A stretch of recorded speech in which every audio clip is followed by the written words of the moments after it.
ರಾಜ್ಯದ ತಿರುಪತಿ ಎಂದೇ ಪ್ರಸಿದ್ಧಿಯಾಗಿರುವ ತಾಲೂಕಿನ ಸುಕ್ಷೇತ್ರ ಮಾಲೇಕಲ್ ಅಮರಗಿರಿ ತಿರುಪತಿಯ ಲಕ್ಷ್ಮೀ ವೆಂಕಟರಮಣ ಸ್ವಾಮಿ ದೇವಾಲಯದಲ್ಲಿ ವೈಕುಂಠ ಏಕಾದಶಿ ಅಂಗವಾಗಿ ವಿಶೇಷ ಪೂಜಾ ಕೈಂಕರ್ಯಗಳು ನೆರವೇರಿದವು. ಮುಂಜಾನೆಯಿಂದಲೇ ದೇವಾಲಯಗಳಿಗೆ ಆಗಮಿಸಿದ ಭಕ್ತರು ಸರದಿ ಸಾಲಿನಲ್ಲಿ ನಿಂತು ಕಾಳಿಂಗ ಮರ್ದನ ಅವತಾರದಲ್ಲಿ ಅಲಂಕಾರಗೊಂಡ ಗೋವಿಂದರಾಜಸ್ವಾಮಿಯ ದರ್ಶನ ಪಡೆದರು.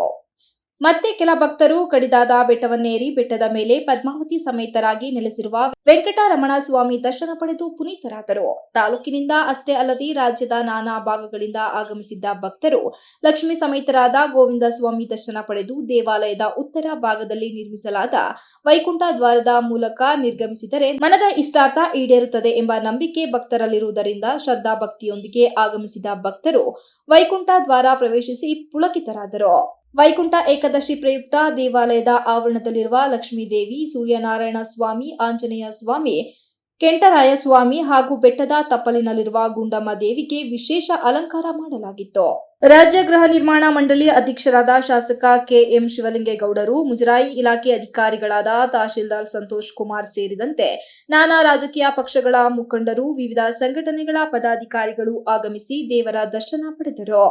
ದೇವಾಲಯಕ್ಕೆ ಆಗಮಿಸಿದ ಭಕ್ತರಿಗೆ ದೇವಾಲಯದ ಆಡಳಿತ ಮಂಡಳಿಯಿಂದ ಬೂಂದಿ ಪ್ರಸಾದ ವಿತರಿಸಲಾಯಿತು.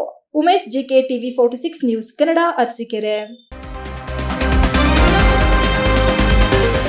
You are watching TV 46 News Kannada.